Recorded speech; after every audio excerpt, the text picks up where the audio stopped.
Welcome to this week's edition of Black Authors Matter TV, where we interview the latest movers and shakers in the African American literary community.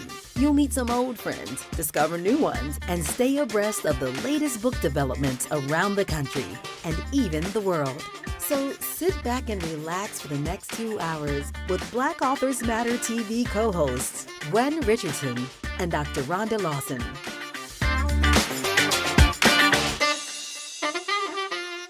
Good evening and happy Black History Month. Welcome to another episode of Black Authors Matter TV.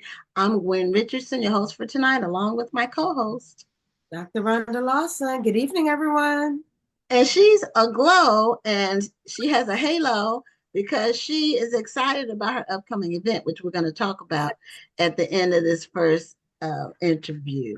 So for those of you all who are interested in signing up for the National Black Book Festival, we are at 38% as far as our registrations.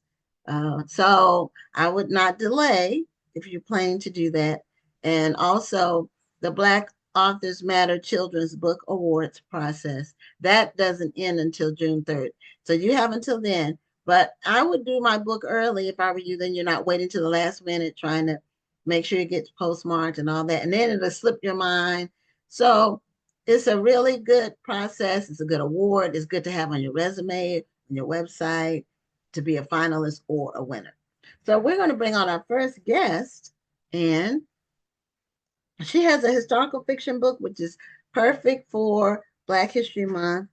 And for the next several shows, we have a number of historical fiction authors coming up in the next month and a half. So you're going to see a lot of history, and we want to welcome Shara Moon to Black Authors Matter TV.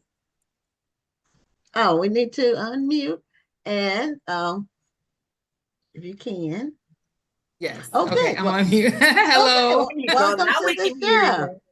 Yeah. So how are you doing? And I'm all right. How Yes, I'm is doing your good. book going? Show us a copy of your book. It's called Let Us March On. Do you have it with you so you can put it? I sure do. Okay, great. Wonderful. Let Us March On. That cover looks a little familiar. What Yes, could it that does. be? It does. And the words, I'm assuming, are from the Black National Anthem. It is. On until victory is won.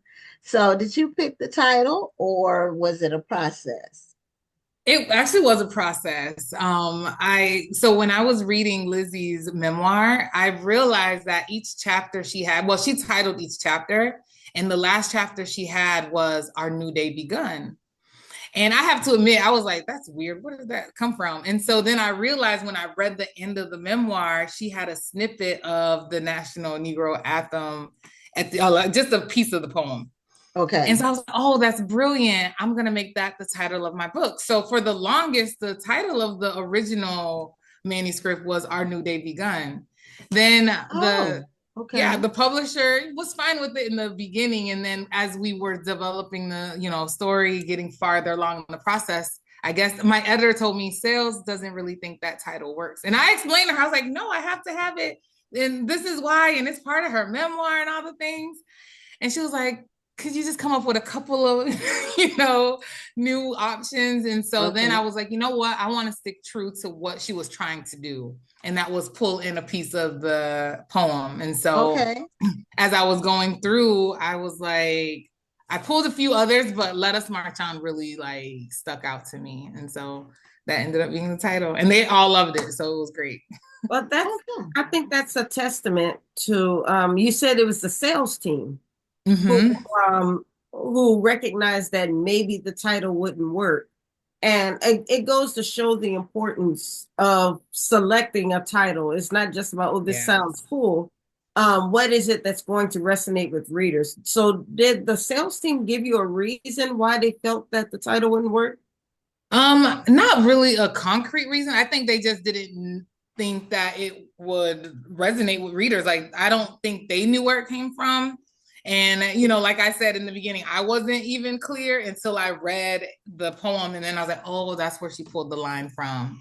And I opened up, like, the epigraph in the start of the book opens with that piece of the poem. So I figured if the people, if the readers don't know where the title is from, they'll read that piece and they'll like, oh, there it's from. But they still were like, let's now, what was the original title? Our New Day Begun. Oh, Let Us March On. Or no, I think that line comes before Let Us March On. Okay. Yeah, it does. Because see, I know the song and I was singing for y'all, but I don't want to make y'all cry right now. No, I know because I have the book right here. It's Facing the Rising Sun of Our New Day Begun. Let Us March On. March on till victory is won. Yes. Okay. So, did you have some other picks from the poem, like Facing the Rising Sun, or? Yeah, I did. And I actually shared some of my ideas with my author friends first before I brought it to the publisher. Okay. And hands down, everyone, gave me their top 3 choices or their top 2, but Let Us March On was almost always the top choice. So I was like, I think we got something here. Well, it's also a testament to being with a major publisher and there's a lot of people involved in the process before the book ends up on the shelf or published and then distributed on the shelf. So when you self-publish, you may or may not have different people, telling you, giving you feedback on your titles. Many people don't. A lot of people with self-publishing don't have those people around them to help them to make those types of decisions. When you're self-published, you're like, oh, this sounds like a great name. And we don't know whether it's going to exactly. And you know what? Fun fact, I used to self-publish romance under a pen name whole lifetime ago. Okay. Now tell me this. Knowing what you know now, compared to back then when you were choosing your own titles, are there any books that you would have maybe named differently now that you know what you know? For sure. For sure. A lot of it, like because like you said, when you're self-published, you don't really have anyone to kind of interfere.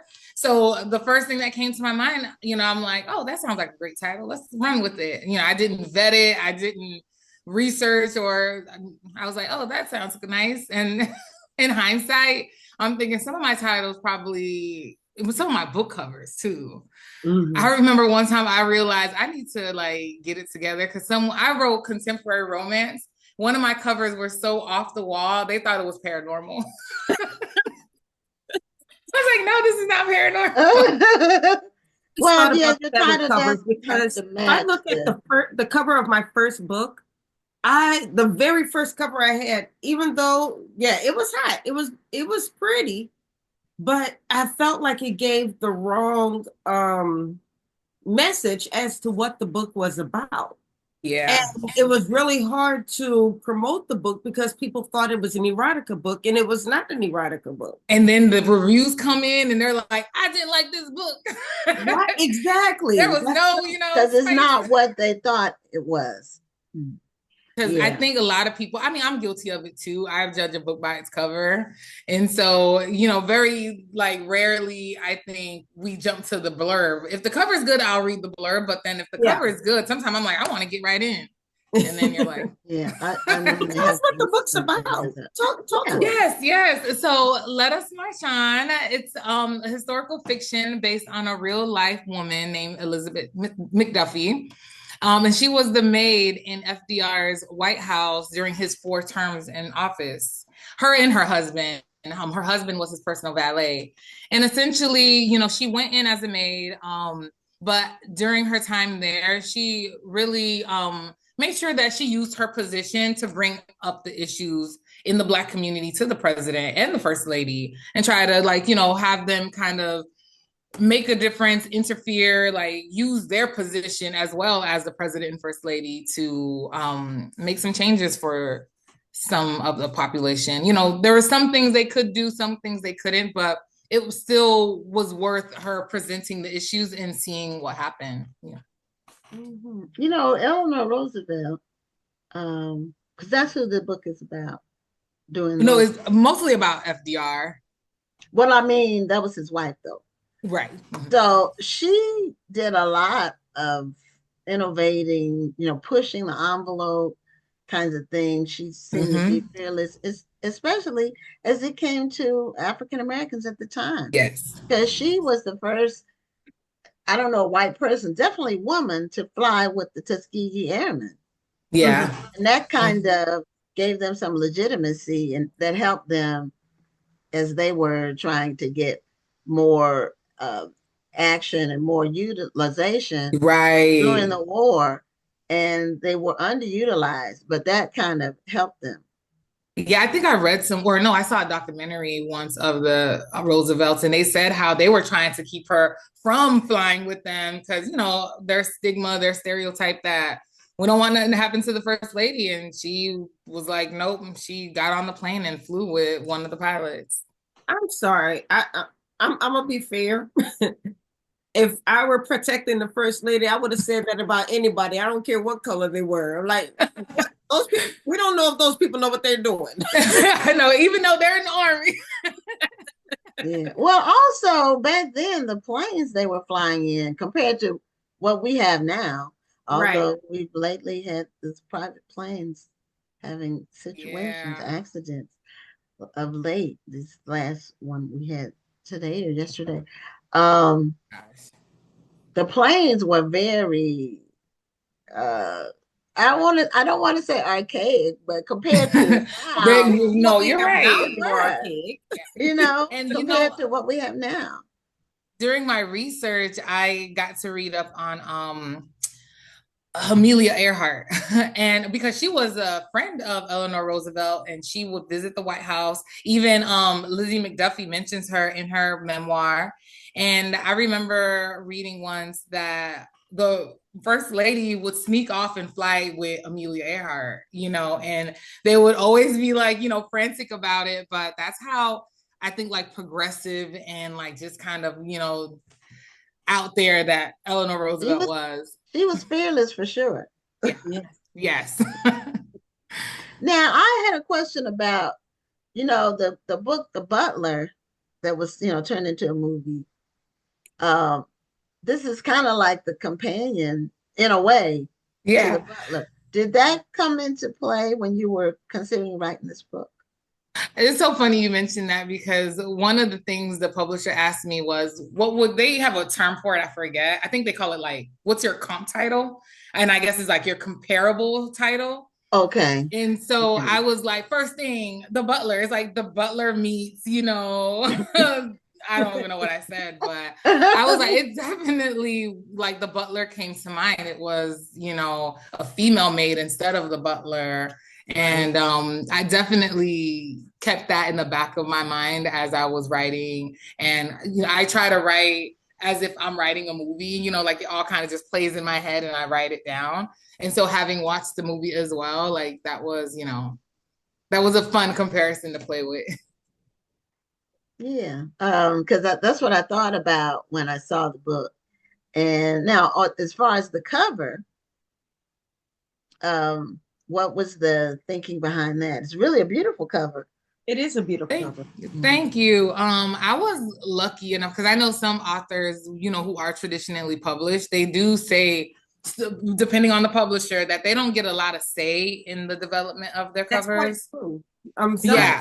There are authors out there who are not happy with their covers, but this is what the publisher came up with, and this is what they were going with, and they weren't. Yeah, and they a lot of it, the times they're like, oh, this is what will sell, or this is what's trending, so they kind of follow that mold. But my publisher, my editor, thankfully looped me in, and they asked me before they started designing, what did I see? And so I was so excited because I love, you know, like cover design. And I had two concepts for them. And the first one, I won't even bother telling you guys, it was kind of, when I think back at it, and they tried to emulate it, I was like, this is silly.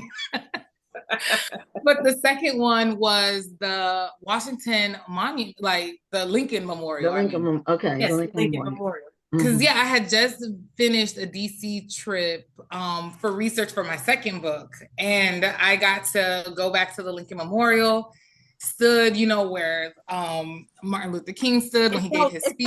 It felt like magical almost, huh? It did. I live in the DC area, and when I walked up those steps, and then I turned around, I was like, I'm standing where Martin Luther King was standing. I mean, it was like a feeling came over me. It is. And then when you look out, like where he stood, and when you look out and you see the Washington Monument and Lincoln's behind you, like, I don't know, it just kind of like gives you this whole different vibe. And I was like, I want the cover to have some aspect of the Lincoln Memorial, and I want a woman there. I wanted her to look like she is, like kind of going towards something, and so that was kind of like the elements I kind of like told them, and I was just so glad the designer brought to life what I was envisioning. It's very nicely done. Now, did you decide, or who decided for her back to be turned as opposed to a profile or the front? Yeah, I think that was the designer's choice. And I almost think because I kept telling them in the book, like the story starts off with Lizzie being in her early 50s. And so I think maybe the model, because even from the side profile, I'm like, I know Black don't crack, but she kind of looked young. And so I think the choice to keep her back to the cover was probably because they couldn't find someone who would look mature enough, maybe. Okay. Now, you said the book starts in her 50s. Do you like go back in her past? Does it go back and forth, or the storyline? No, not necessarily. Storyline? Yeah, no, I don't do like really any flashback scenes. Okay. I do one reference of when she first meets her husband. She kind of tells that story, but she kind of tells it in like a memory. And then when she talks about the Atlanta race riots and her being a witness to that, that was also told like as if it was a memory. Okay. So you said she had a memoir or? Yes, unfinished. She wrote her memoir. She started it. Was it published? No, it wasn't, unfortunately. It's available now because where her memoir was in the Robert Woodruff Archive Library in Atlanta. And I was lucky enough to be in the room and actually read her memoir, but they had since digitized it. So now it's available online. So anyone can go now and actually see the pages and read her memoir. Oh, why did you choose this particular woman? It was by accident, to be honest. Like the book that I'm working on now is the book that I actually should have been publishing now. But when I was working on that story, I needed someone that had into the White House and into the president. And I was sharing this with a friend of mine, another author of historical fiction. Her name is Kaya Alderson. And I was telling her. She's been on the show. Oh, yay, yes. A couple of times. Oh, awesome. Yeah, Kaya is awesome because I was just kind of like, okay, this is where I'm kind of stuck. And she sent me an article about the McDuffies. And I was like, oh, this is perfect. Like, these are exactly the people I need for my character to leverage so she can get a seat at the table with either the president or the first lady. Right. But then as I was reading more about Lizzie McDuffie, and I think when I read that she had that unfinished memoir, that's what really triggered me to be like, she needs her story told because she was pretty awesome. Yes. Yeah, there's so many stories of Black women in history that are now being told from 100 years ago, or maybe 80 years ago, turn of the century to now. That are going undiscovered, doing great things, and are now being told. So that's really, really great. There's actually, I think, is your book part of the librarians, the personal librarians? Oh, yes. Okay. I think they're reading it in April. Okay. Yeah, because I thought so. I had seen your book because they released their books for the year in January, and I thought I had seen your book among them. Yes, I was excited to be included. Yeah, she really Tammy Smithers, she really is all in on the mission for that. Yes. And it was a very creative concept. And it was really centered around one book, which was Victoria's Christopher Murray's book, The Personal Librarian, Right. that came out Yes. years ago. I want to say 3 or 4 years ago, whenever it came out, I read it. But and then she just kept going. Tammy just, And I love that. I love they have a really whole book club centered yes. around And they historical. travel and they really can help, especially the book sales for the early part of your book tour. They can really help. Yeah, But they've book been sales super are good supportive. anytime. Mhm. So what are some things about your main character in your book that you want people to know? Don't give away too much because you still want people to read the book, but Yes. some of the things that you might think are really interesting about her. You told us a few things, but I think one of the main interesting things that a lot of people don't know is that she auditioned for the role of Mammy in Gone with the Wind, the movie. And I know that. That's interesting. That's a real yeah, she was actually like called from I think the producer or the director, executive producer, someone, but someone really high up in developing the movie asked her to audition, and she did a couple of screen calls, they call it, or screenings. And she got so far that a lot of people thought she had landed the role. She was getting correspondence, and I think I read some of them congratulating her on winning the role, and it was well deserved. Even Margaret Mitchell, the author of Gone with the Wind, congratulated her, only to turn out that she didn't get the role. But she was very humble about it. Was she an actress, or how did she like? She wasn't. She loved to like what they call recitations. She loved to do like spontaneous recitations and entertain. And I think she might have built her reputation for being that kind of entertainer. But a formal, actress, no, she didn't have any of that. And there's actually a photo I found in an old newspaper that had her, I guess, when she was in her audition clothes. She had like a head wrap or do-rag or something. And she was looking really serious. Kerchief. I think they used to call it a kerchief on your head. They didn't have do-rags back then. They weren't called that anyway. It's actually kind of fairly new. Yeah, it is fairly new. Mm-hmm. Yeah. But if I have that photo, I'll share it. I think I've shared it once, but I just always when I look at that, I'm like, wow, she looks so different than a lot of the photos I've seen of her, where she's very bubbly. You could tell just from her photos, her personality was one of personable, charming, the life of the party. But at this photo, she's serious. She's this, but I think the character was very strict and was very serious, very straightforward. Right. Sassy as much as she could be for back in those times. Right. She had a lot of lines. Yes. Right. And so she did. So it always makes me wonder how she would have played the role, and how different the role would have been if she had played it. But either way, in her memoir, she does say that the role went to the better actress, so she had no love lost. Okay. Yeah, we had Rashonda on the show to talk about her book, The Queen of Sugar Hill, that about Hattie McDaniel. So I have that in my TBR list, but I was excited when I saw that she was getting her own book, because Hattie herself went through a lot. And what was interesting to me when I was researching a little bit more about the role, it's kind of you go down a rabbit hole when you do research. So, I'm researching the movie and trying to kind of understand too why Lizzie McDuffie loved the book. She loved Gone with the Wind. And I've seen it, I haven't read it, and I'm just still kind of I don't get it.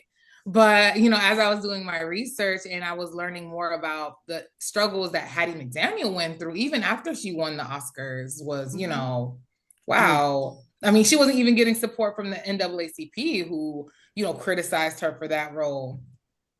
Yeah, even though, especially after she won, it was very tough for her. Well, Cheryl, we're at the end of our time. Can you show your book one more time Yes. and let us march on? And it's wherever books are sold, and it's Yes, audiobooks as Link well. to the book in the chat. And so I encourage all of our readers to make sure you click that link and purchase this book and leave reviews. I say this all the time on the show. There Thank are you. readers who will not touch a book until they read the reviews. So if you love the book and you feel that other people should love it as well, leave a review. Yes, please. Thank you. that is true. Yes. Okay, well, have a great night, Shara, Thank you, and ladies. Have a continue good success with the night. book. Thank you so much for being on the show. We appreciate you. And Thank you for having me. You're welcome. Okay, Bye. good night. Good night. Okay, but between now and our next interview, Rhonda's going to talk a little bit. She's going to spend 2 3 minutes talking about her event that is rapidly approaching. I can't believe how much it's rapidly approaching because I looked at the calendar and realized this thing is next week. Yeah, I feel you. Right now, I'm like 9 months away from ours or something like that, but it creeps up on you, because it gets to the summer, and then the summer is like gone. By then, it's like here. So yeah, after the summer, it's boom. So tell us about. I know you talked about it before, but just this give is an the Black update. History Month Literary Weekend. It's going to be February 20th through the 22nd, right here in the DMV. And it's 3 days of literary and history celebration. So on February 20th, we will kick off the event with a celebration, a meet and greet at Urban Grape Winery, which is a Black-owned winery that only opened in the DMV a year ago. But they have been so supportive of the DC area, and the DC area has loved them right back. So I actually had an opportunity to meet the owner, who's actually from Boston, and he took the chance of opening a winery right here in Washington, D.C., and it's done very well. So in talking to him, I told him about this event, and he invited us to bring our authors over. So on February 20th, as I said, we're going to do a kickoff where all of the authors are going to be in there, and we're going to be able to sample Black-owned wine brands, as well as get to know the authors of the event. So it's a true Black History Month experience. We'll have 12 authors, as well as our special guests, and our special guest will be Nalena Kai, as well as Dr. Regina Jennings. And Dr. Regina Jennings is, and she's been on the show before. Yeah, she was one of the original Black Panthers. Exactly. She's one of the original Black Panthers, and she still considers herself as a Black Panther. So I'm looking forward to her telling her story. So that's happening on February 20th. And believe it or not, that event is already at capacity. I only had 150 spots. Those 150 spots were gone. And then the winery itself sent it out to their email list. So I'm just not sure there's going to be any room for anybody else. But hey, you can try. Just don't get mad if it's too crowded. Now, on February 21st, we're going to be visiting 2 middle schools in Bowie, Maryland. And then after we visit those schools, we're going to move over to Barnes and Noble bookstore and in the Bowie Town Center. And we're going to have a free writer's workshop. And then right after the writer's workshop, we're going to do another meet and greet book signing. So the authors are basically going to take over the entire store. So that event is almost at capacity. So we have about 150 people who have RSVP'd, and there are only 200, and the capacity is 200. So we're really, really excited about that as well. So hopefully everybody in the DMV will come on out, meet the authors, purchase a book, and then we're also having a book drive. So we've partnered with a wonderful organization called Books Breaking Borders, which works to eradicate illiteracy in the DMV area. And so we're going to have a collection box at all 3 events, at the winery, at Barnes & Noble, and then at the Saturday event that I'll tell you just a second. But you can either purchase a book from one of the authors, because we do have a number of children's authors who will be a part of the event, or you can just purchase a book from Barnes & Noble, or you can bring a gently used children's book from your home and then drop it into the collection box. Our goal is to collect 100 children's books to donate to Books Breaking Borders. So like I said, I'm looking forward to that event as well. That one will be on Friday the 21st, starting at 4:00, and we'll be there until 7. So we'll have the workshop for about 30 to 45 minutes, and then the rest of the time will be dedicated to book signings. So this is going to be amazing, guys. So I hope you'll attend. Now, our signature event is the Ivory and Cream Affair Jazz Brunch, which will take place on February 22nd at the Harborside Hotel in Oxon Hill, Maryland, which is right outside of the National Harbor if you've ever been to DC.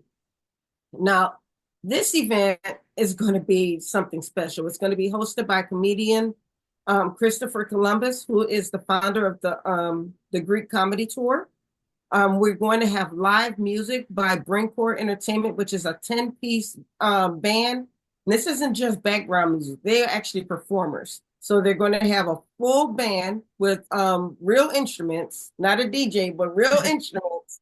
We're going to have backup singers and a lead singer. And I'm telling you, you're in for a treat.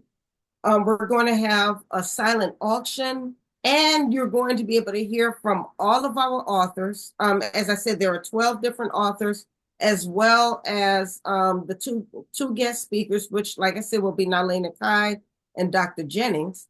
And we are going to be awarding the winners of our 8th and 9th grade essay contest. I announced those winners yesterday on the Horizons Author Lounge, but you're actually going to be able to hear those students' essays at the event. And on top of that, we are also awarding the winners of our For the Culture Book Awards, which we launched this year. And those authors are absolutely amazing. And I'm really excited because all of the authors who won, we had a 1st, 2nd, and 3rd place prize winner. They will be at the brunch. So I'll be able to award them with their prizes in person. So okay. I saw that posted on your page. Yes, this weekend. There's a lot going on. Yeah, and you're gonna be tired. So hopefully you get rested and for next week's show. And also my 2025 edition of my book on debt-free college, 101 scholarship applications, what it takes to obtain a debt-free college education. The 2025 edition was released a couple of weeks ago. And I've donated 5 copies to Rhonda's event for her students. So we're I'll tell you, those kids love that book. That book is so well received. So I'm looking forward to giving the kids this book this year. It's all about helping students be debt free. So we're going to bring on our next guest. And it's funny, this guest is kind of funny the way I ended up inviting her to be on the show. Because I have been Facebook friends with her for a long time. And, she's always posting. And I don't know if she left her computer or not, because she's not clicking the camera or the sound. So maybe there we go.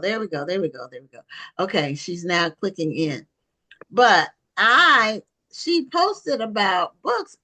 And I got in my mind that she was an author because she's always, we authors post about our books. That's what we do. I thought she was an author. About our books. And she's not an author, but she's an avid reader. And I posted how many books I was planning to read for this year. And she put me to shame with her number. Because you read?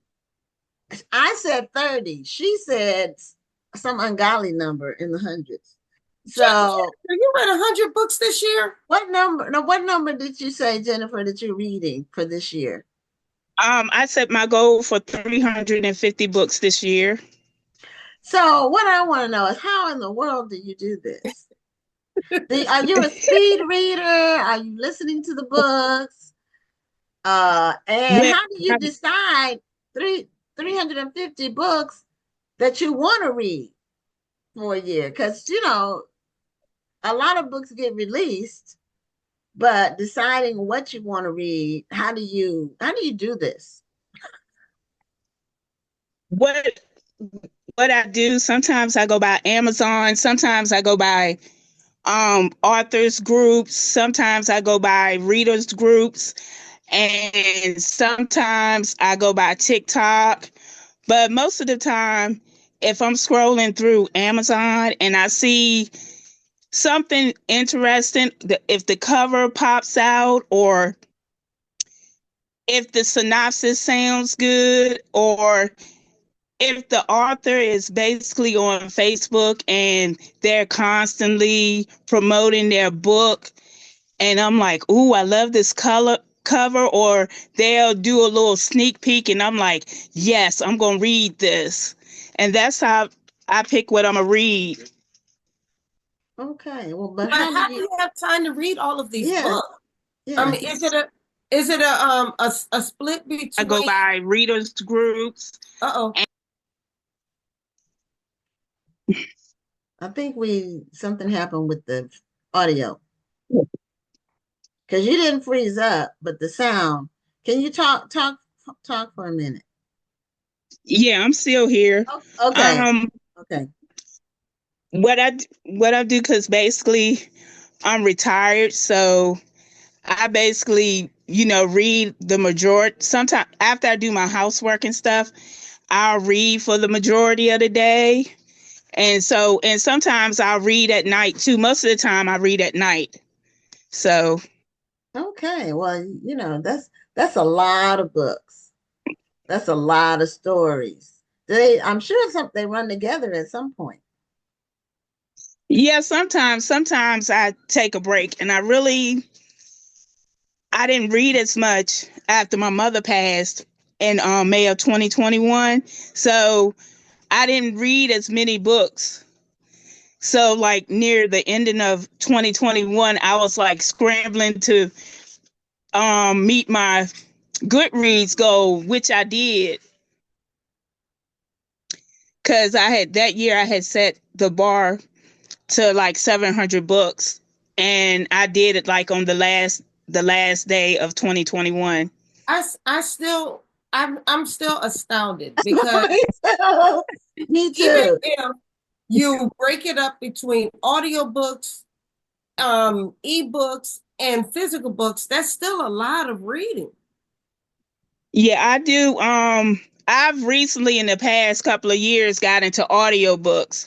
I was used to mostly do ebooks and physical books, because if I go somewhere and my family gets on me all the time, I'm never without my Kindle in my tote bag, or at least 2 or 3 physical books everywhere I go. Yeah, well, I'm with you, because I take books with me. Like if I'm going to the doctor, or if I'm going to be going somewhere and sitting for more than 10 minutes, I have a book with me. I'll be reading. I don't like wasting a book, time. or I like to do audiobooks because I tell Gwen all the time. Mm-hmm. I like to listen to audiobooks if I know I'm going to be on a long drive, or if I'm going to be exercising. I want to be listening to an audiobook. I've even gotten to a point, if I know if I'm really concentrating on something at work, and I can listen to a book while I'm working on it, because it helps me to just kind of decongest a little bit, or decompress a little bit. I know you've been telling me about it, and now Angela Anderson said this is what she's in the comments in the chat. She says Jennifer is amazing. She is the queen of books, and she enjoys books in all 3 formats. So you got a fan out there, at least one, probably more. Now, are you in any book Jennifer too? Because Jennifer, we told Jennifer about the Black History Month Literary Weekend, and she said, I'm not going to be able to make it because they have a huge event, which I'm sure she's going to tell us about. But she said, I'm still going to promote your event. Oh, okay. Now I didn't know that you had an event too. Oh, someone else said, Myra Cook says she barely reads one book a month. So my goal for this year, because I'm in 2 book clubs, my goal for this year was 30 books. Because between promoting authors, producing this show, and being in 2 book clubs and writing, that's about what I can do. That's a stretch because I normally will read 2 books a month, more or less average. So I said if I do 30, then I'm more. And I'm actually at a good place because I started off strong. And so hopefully I'll make my goal. But see, I will put a book down. So see, that's the thing. My I 30. can't bring myself to put a book Oh, down, even if I don't know how Jennifer feels, but even if I'm not that crazy about the book, I still have to finish reading it because I really want to see it through. Not me. Are you a DNF? What do you think, Jennifer? I'm gonna have to say, if the book doesn't grab my attention by the 3rd chapter, I will put it down. But sometime in the future, I'll come back to it. Yeah, because sometimes it's at chapter 4 is when it picks up. Like right after you put it down, then people say, "Well, it picked up." So then I have done that where I started a book and then finished, and then I'll go back, like you said, in the future, and actually it was a good book. It just started a little slow because it doesn't have to like jump off the page of the first chapter, but it needs to go somewhere. Something needs to happen for me. Something needs to happen. But every reader has a different standard and different things they like. Now, are you in any book clubs? I'm in quite a few book clubs on Facebook, and authors groups. Okay. But I'm not in the physical one. Okay, where you like read a book a month and you all talk about it. Are you in something like that? Yeah. Now, what's the Goodreads goal? Because I'm really not on Goodreads. I mean, my books are there and people rate them there. Not all of my books are there. I sometimes go there, but it's not like a destination for me, a frequent destination for me. So what's the Goodreads? Is there book reading challenges on are there book reading challenges on Goodreads, or what's going on with Goodreads? They recently started, but I set my goal this year for 350 books. So I'm already That's a book a 74 books day. in. Okay, that's I'm a book a already day. 74 books in. Okay, so you're already ahead of the book a day because it hasn't been 74 days. She made me feel bad because I thought I was doing something around 3 or 4 books in January. But yeah, she's reading a book a day. I'll never be able to do that. I just I'm juggling too many balls. I'm I'm doing too many different things. And each one requires a different like focus. Well, so, what are your favorite types of books to read? I was gonna ask her that next. I love reading romance, contemporary romance. I love reading urban romance. I love reading erotica. I love reading women's fiction. I love reading some historical romance and some historical fiction. Okay, so you don't read mystery. Do you like mysteries or? And I read some romantic suspense, but romantic suspense. Okay. My goal for the year too is to read outside of the genres that I normally don't read. So I'm gonna try to find a mystery in there. I can't do a thriller because I'm the type that after I read it, I'll dream about it. So I can't, really do a thriller. Okay, yeah, I can understand. But some people, some of those thriller writers write them a little too well. Yeah, especially like I don't really like, and I read a couple. I don't like serial killer books. I don't like a book where it's a serial killer and they're plotting and planning how they're going to kill people and cutting them up and having them in the basement tied up. I don't like. I've read a couple. Those are the kind of books that can make you have a nightmare. Yeah, so I try to stay away from them. People have been trying to get me to try them out, and I'm like, I don't know, because I know me, and I'll be jumping in my sleep after I'm finished, so I stay away from a lot of thrillers. I understand. Yeah. Now, romances tend to be somewhat short in terms of length of book.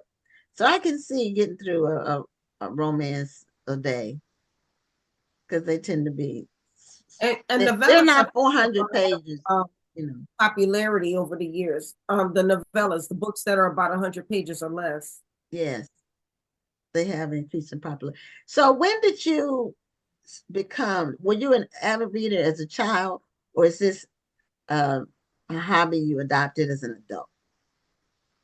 I've been an avid reader since I was like 3 years old. I had to start school early for a speech issue because instead of me talking like right now, I used to sing my words together like the commercials on TV. So I had to start school early. So the speech therapist was telling my parents, well, have her read aloud a book or whatever. And we're going to work with her at the school as well. So that's how that came about. And then when I was 8, the summer that I turned 9, my mom's best friend gave her a huge trash bag full of the old Harlequin Silhouette Desire books. And I read that whole bag the whole summer. Oh, that whole summer. Really? At 9 years old? 8, 9 years old. Because at the time it was just me and my brother. So I was the, nerdy type. I used to play school by myself and stuff like that. So when I discovered those books, they really did take me down a rabbit hole. And then I got my first library card. So I was reading Danielle Steele by the time I was 11, 12 years old. Okay. But I didn't start reading African American romances until like my mid-20s. And that's when I had discovered, Brenda Jackson, Beverly Jenkins, and all of that. And I just been hooked. And I'll be 53, Lord's willing, in September. So I've been reading. I see. But I guess, reading as much as you do, you kind of have a discriminating eye for stories.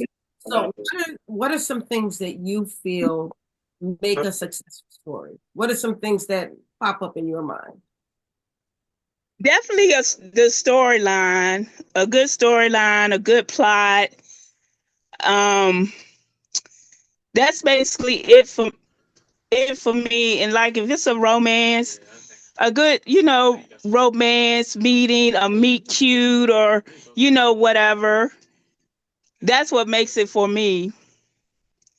Okay. Well, we got a lot of comments. This conversation is eliciting a lot of comments. Lydia said her goal is to do 50, but this is a new acronym. They have different acronyms for reading. The TBR is to be read. So somebody has DNF. That means did not finish. Right. So Angela Anderson said, I will DNF a book. Me too. If it doesn't grab me, I'll give it 50 pages. So more or less.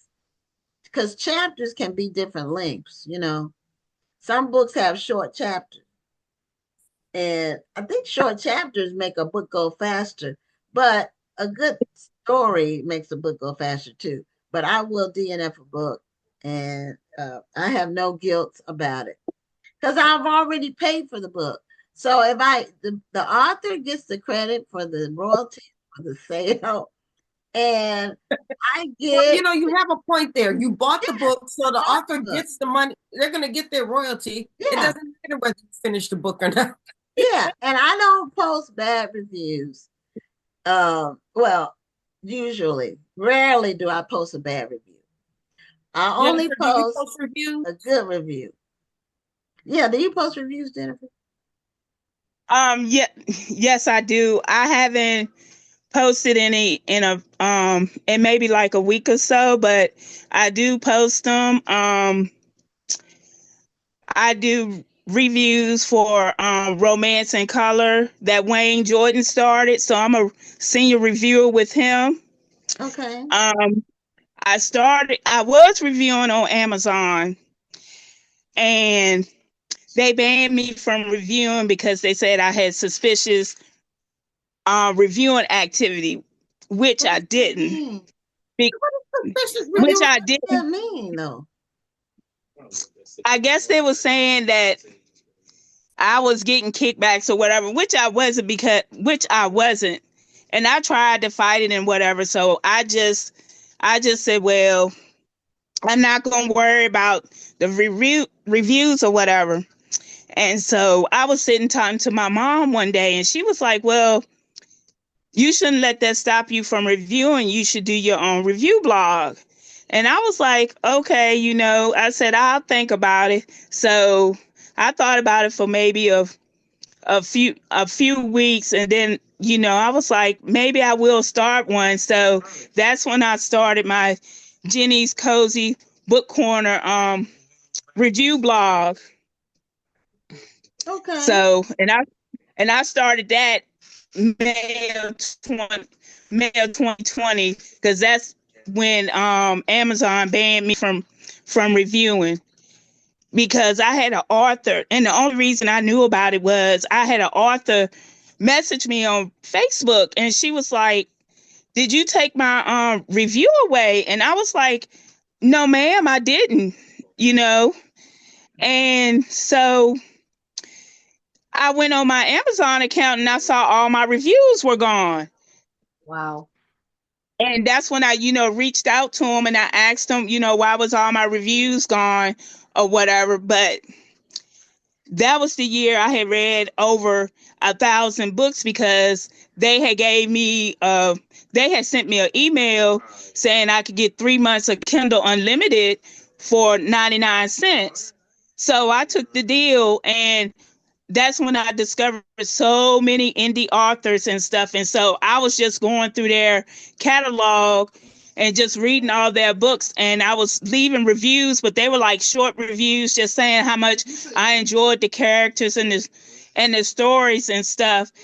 And so when that happened in May of 2020, I was like, well, I didn't take the review away. So when I found that out, I made a post on my Facebook page, and I told all the authors, I said, if y'all are missing reviews, it's because Amazon banned me from reviewing. So if I review anything, I will, review on Goodreads.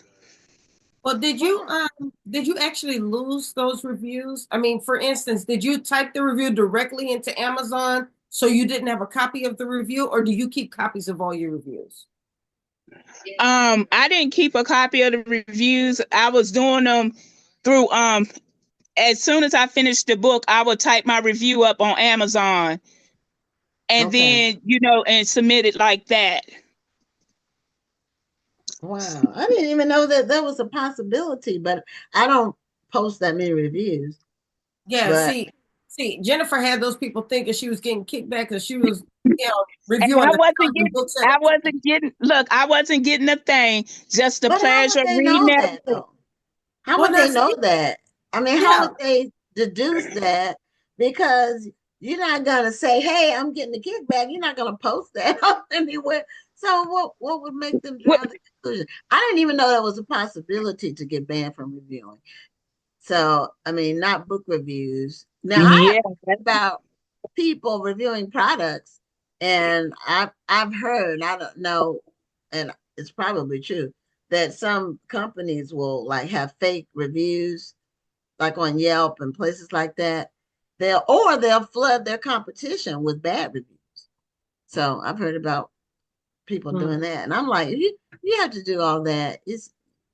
You're not gonna have a good result. That's all. But do you read somebody asked that?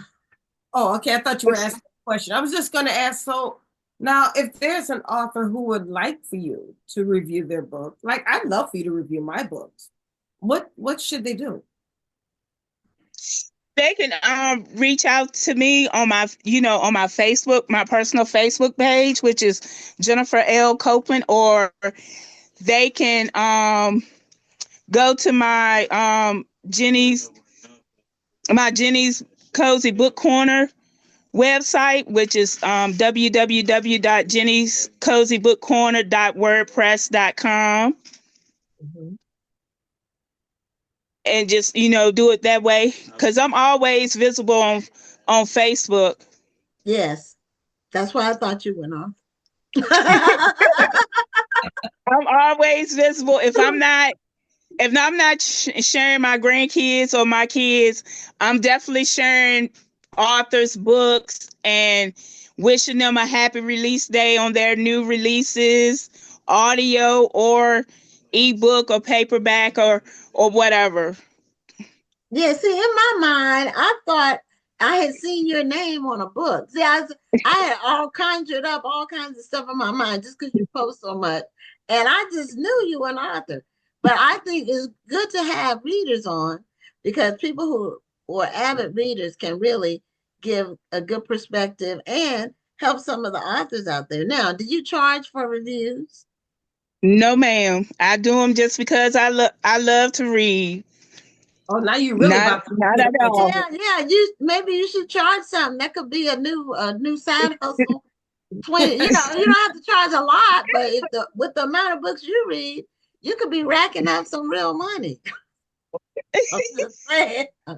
Since they banned you anyway, they already banned you on Amazon. So what do you have to lose? I know my sisters and my two sons, they said the same thing. And one of my sisters was like, well, really all of my sisters, they're like, well, as much as you read, you should step in the author space. And I was like, I don't know about that. I said, I think I'm a better reader than a writer. And I actually, like, maybe a year and a half ago, 2 years ago, I did try to pin something down, and then I read it back, and then it's still stuck in my journal. And I was like, no, I'm going to stay out that author space and going to be in this reader space. Well, I think I'll thrive better in the reader space. I think sometimes one of the mistakes that we as people make is taking something that we enjoy doing and then turning it into a job. Sometimes we want to do something for the love of doing it. So if you just love to read books and you love to review books, then no, there's nothing wrong with sticking to that, because as soon as you start trying to monetize it and making it into a job, it's going to feel like a job, and you're not going to want to do it as much. So sometimes it's okay to do things because you just love to do it. Yeah, I just love to read, and I just love to support authors any way I can, because I love to see y'all shine. And if y'all gain a new reader because I've either shared your book cover, your cover reveal, your link to your new book, your new release or whatever, and if you gained a new customer, a new reader, then that's the joy in it for me. Amen. And that makes me happy. Love that. Well, we love that you've been on the show and to share your reading career. It's almost a career. As much books you read. Somebody asked, did you speed read? That's what there was a question about. Yeah, I was going to ask that. Do you speed read? No, ma'am. Depending on the length of the book, I can finish maybe 2.5 books in a day's time. Sometimes 3. It just depends. But you're a pretty fast reader. Just a fast reader. You're just a fast reader. Yeah. Well, that's amazing. And when I posted on my Facebook how many books everybody was reading, your number was definitely the highest by far. So I thought, but I think I had already booked you to be on the show when I did that. I think, and you just responded. Okay, so but I'm glad we got a chance to meet finally. Get to chat. And now when I see you on Facebook, I'll know that you are not an author, but you just love supporting authors. And we appreciate that so much because people aren't reading as much as they, the younger generations aren't as into reading. And so, the avid readers are really greatly appreciated. So now that you've said that you review books, I might consider sending you mine, but we'll see. And Okay. No problem. I'll be glad to. Just let me know. Okay, I will. Because I'm always at home unless I have a doctor's appointment or something like that. But I'm always at home, and even if I go somewhere, I always have my book and a Kindle with me. So That's great. Well, I will be reaching out to you soon. All right. Well, thank you so much, Jennifer, for being on the show. We really enjoyed Thank you so much. And we appreciate the support. Because we need more people like you. Yes. And thank you so much for having me. Okay. Have a great night. Okay, she's reading a book a day. God bless her. I don't even know if there would be enough books. Let's say I had a mind to do something like that. I wouldn't have enough books that I really want to read to be able to do that. The problem is finding a book that you actually want to read. Mm-hmm. So, but she's a jewel because we need people like that out there reading our books. Okay, our next guest is someone who is not a stranger to the show. In fact, she's been on the show so many times, but always brings something new every time she comes on. She does. We have her on about once a year, but she was on our very first show that we did in July of 2020. And so we hadn't had her on. We didn't have her last year at all. She was on in December of 2023. So she's always doing something fresh and different. And so I wanted to have her on to talk about the things that she is doing now. She has started publishing books, but she's doing some other stuff that I'm business related. And she was just named honored for being a small business in Las Vegas, right? Where you live? Yeah. So Joylynn, everybody knows Joylynn. She's been around as an author, publisher, every speaker forever since I've been in the space. That's been 25 years. So welcome back to Black Authors Matter TV. Thank you. Hey, Gwen. Hey, Dr. Rhonda. Yes, we got in this game together, and we still playing. We still playing. You're right. We used to have the same publicist back in the day. Yeah, exactly. Did anybody I know? Did I know them? What was the name? Oh my goodness. Ella. No, before Ella. It was Jackie.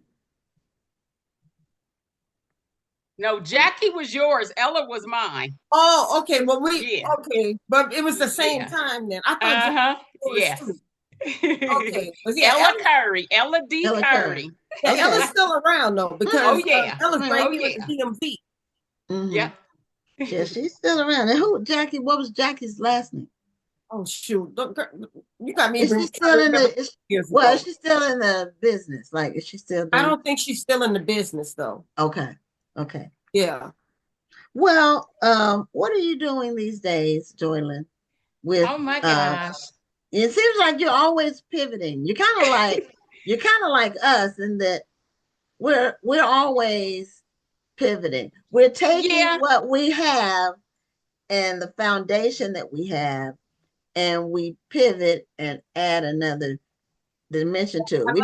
We don't get away from what we're doing. Right. So pivot.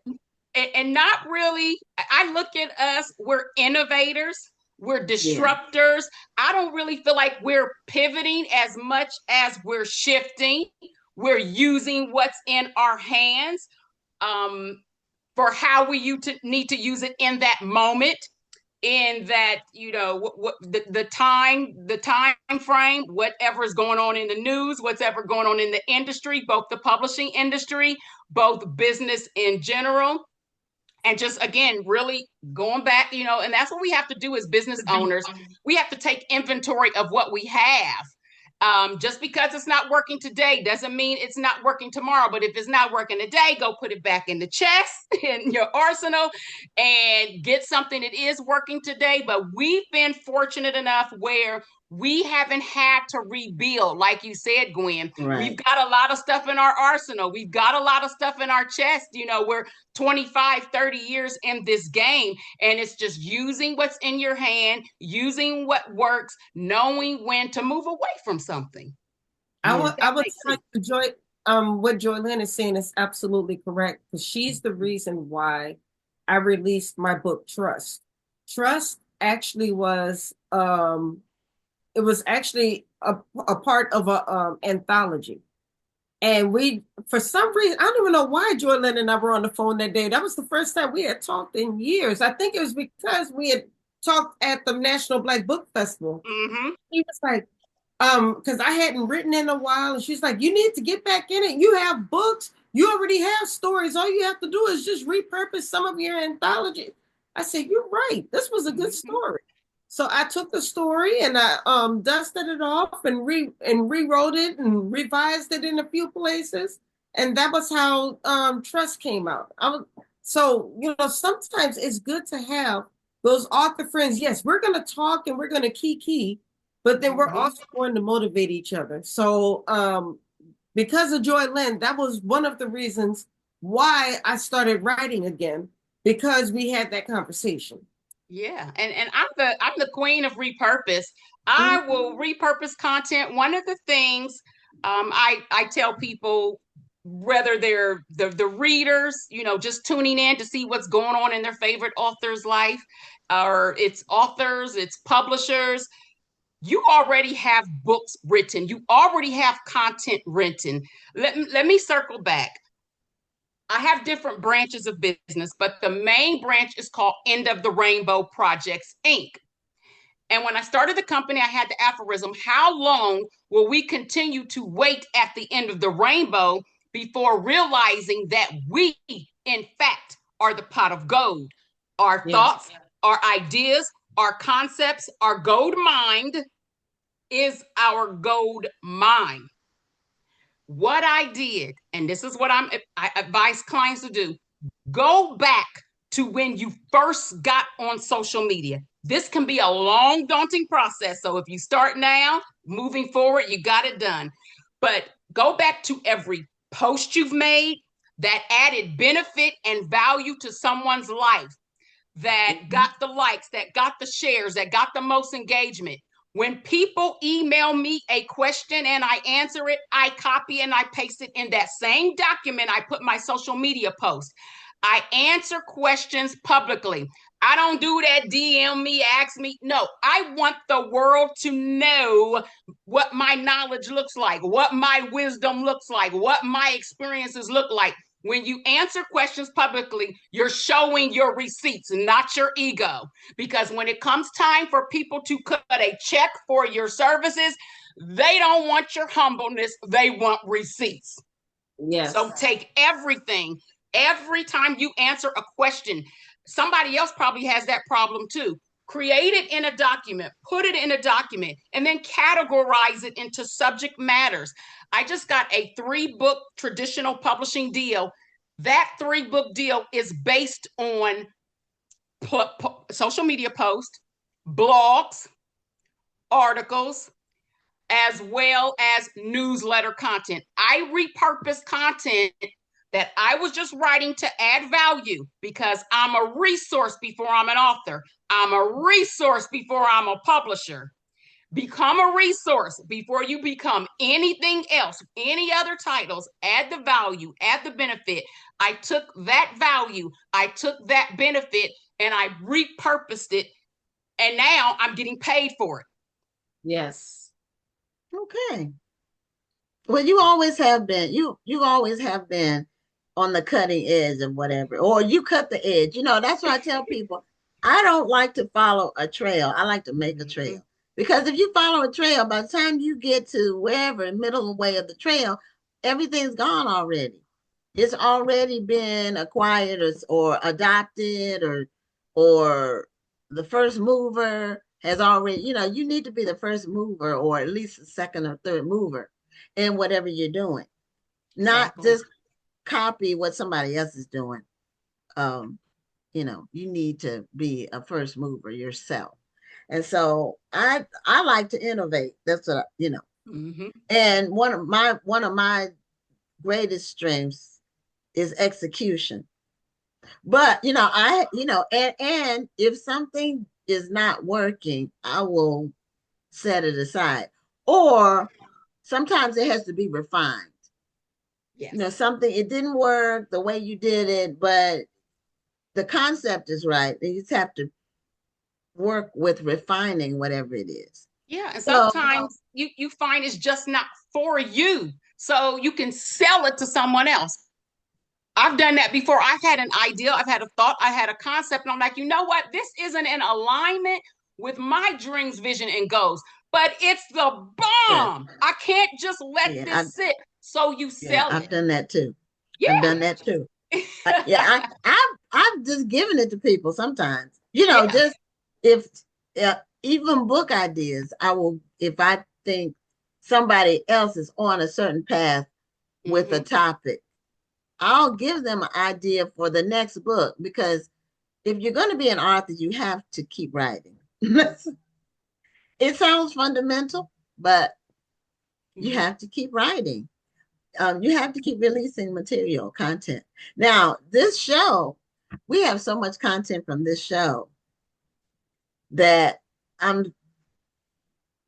it's challenging just making it in a more usable form sometimes, because everybody likes short content now. So I've actually gone back to the beginning of the show, like the first.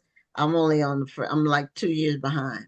but the interviews that we've done, they're just so they're so powerful. But now I had to create a reel on the interviews, and then that's additional content. So just be on the lookout. Our YouTube channel is really going to blow up in terms of the reels, because we've interviewed 700 people. Well, over 700 people, not 700 interviews, 700 people in the 4.5 years we've had this show. And we have every interview saved, archived. So, and I had to learn a new talent, how to create a reel myself. So I had to learn a new trick. Yeah. Rhonda does this stuff all the time. I see her doing stuff online. I can't do reels, but see, I also use AI, and I know a lot of authors think that AI is a dirty word, but it's not. I use I'll give you guys a hint. I use a platform called Opus Clips. So whenever I do a show, I put the link into Opus Clips, and it will actually make 1-minute clips for me and post it to my social media for me. So that's I've heard of Opus Clips.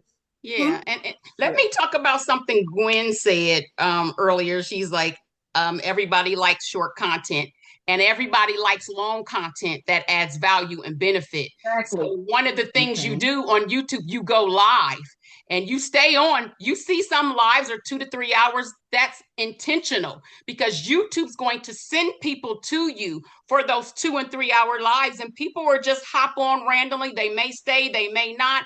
It's still considered a view. And then what you do with that live is you break it up into those short form content that will then bring the people back to your long content. So we've got to stop thinking people only like short content. We're letting whoever's been keeping count of everything in this universe tell us people have short attention spans. People want quick. People want.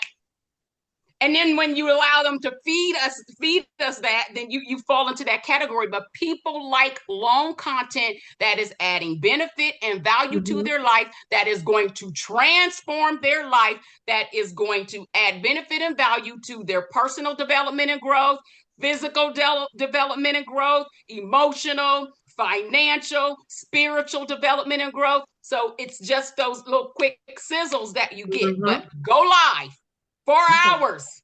4 hours. Well, with you know, some this great show is content. live 2 hours, and Yeah. we every show is saved. I mean on YouTube. Yeah. Now, Yeah. I do have in my list of things to do this year is to go live on Facebook and YouTube. Yes. To add YouTube to the live. Just And- haven't done it yet. We do YouTube Yes. after the fact. You know, we Yes. post it to YouTube after the fact, and then each individual interview is posted after the fact. Yeah, go live on YouTube and let them send you an audience. And then let me talk about with what Rhonda said about AI. I think there's a difference when you're talking AI with authors and publishers. There's AI for content creation, there's AI for business automation. And so there's a difference. Me personally, I choose not to have an AI footprint at all because I am a content creator. And what I think a lot of content creators and businesses owners don't realize is that it's a insurance risk. So for insurance purposes, I choose not to have an AI footprint for anything. We live in a sue happy universe. Like everybody. Now let me. I agree with you on that. I absolutely agree with you on that. When I say I use AI, I still create my own content. However, I use AI, like I said, when I do a show, I use AI to break up the show for me. So this is still my content. Yes, I get that. But what I'm saying is I don't want an AI footprint on my computer. If anybody was ever to sue me for anything, you would never find AI. That's just something me personally. I live in Vegas. I might take risks, but I don't gamble. And so I'm not willing to gamble. That's me too. Too many people trust me with their content. Too many people trust me with their content. Too many people trust me with their words. I don't want to jeopardize it in any form by having any type of AI, any type of chat box, any of that stuff. You know, when Facebook first started using the chat box, a lot of people don't realize, but you could Google it, they had to shut that down because the bots formed a language that only they knew. The humans programming didn't even know the language. So they had to kill that project. These bots are very, very, very, very intelligent. And it's just not something, it's not Otter, any of that. For insurance purposes, only. I don't want the footprint for insurance purposes. I get it, and I would say you have to be judicious in what you do. There are certain things that I'm not going to use AI for, but unfortunately, it's not going away. It's going to be a part of our lives now. But you do have to be judicious in how you. So that's all I'm saying. I'm not.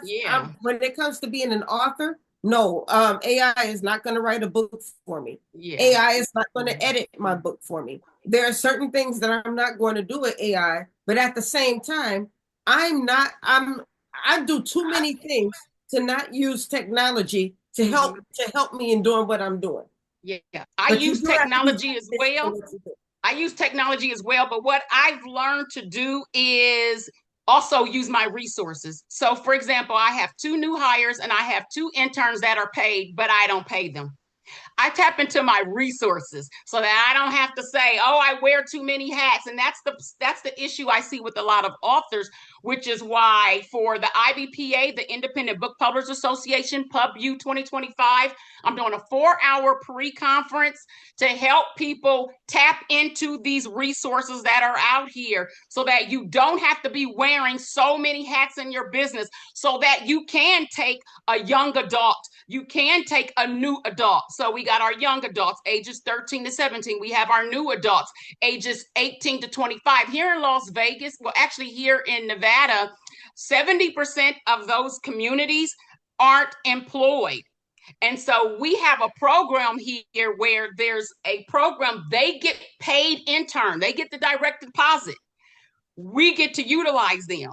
And then if we decide we want to keep them, then there's another level to the program. Well, then they'll pay the first $10,000 of their salary. And then if they do really well and you want to train them or give them a raise, there's another 10,000. So I'm about resources, employing these young folks, employing people in general when I can, so that I don't have to wear so many hats.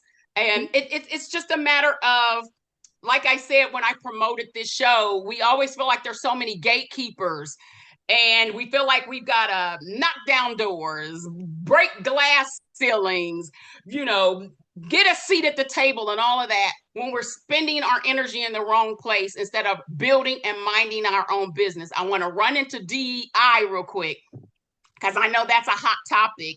And when you think of DEI and you think about the Target, you think about the Walmart, you think about the Amazon, who almost bankrupted my company with our first book, by the way.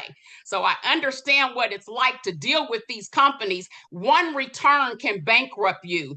Dealing with distributors, dealing with retailers, one huge return.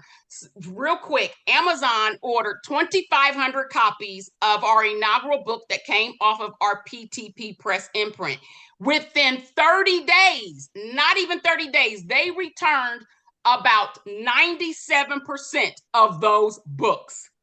Less than 90 days. And distributors are doing this everywhere. Bookstores get a credit, and they want to max out that credit and order all of these books, not really gauging who their true audience is and how many of these books are going to sell. And what these bookstores don't realize is that when they return those books, they are hurting these authors and these publishers. Another prime example, I did a print on demand with Ingram. I priced it above industry standard when this book first came out. And then everybody would start talking about the price. Oh my gosh, the price is the industry standard. Well, I'm not industry standard. I'm not Simon & Schuster.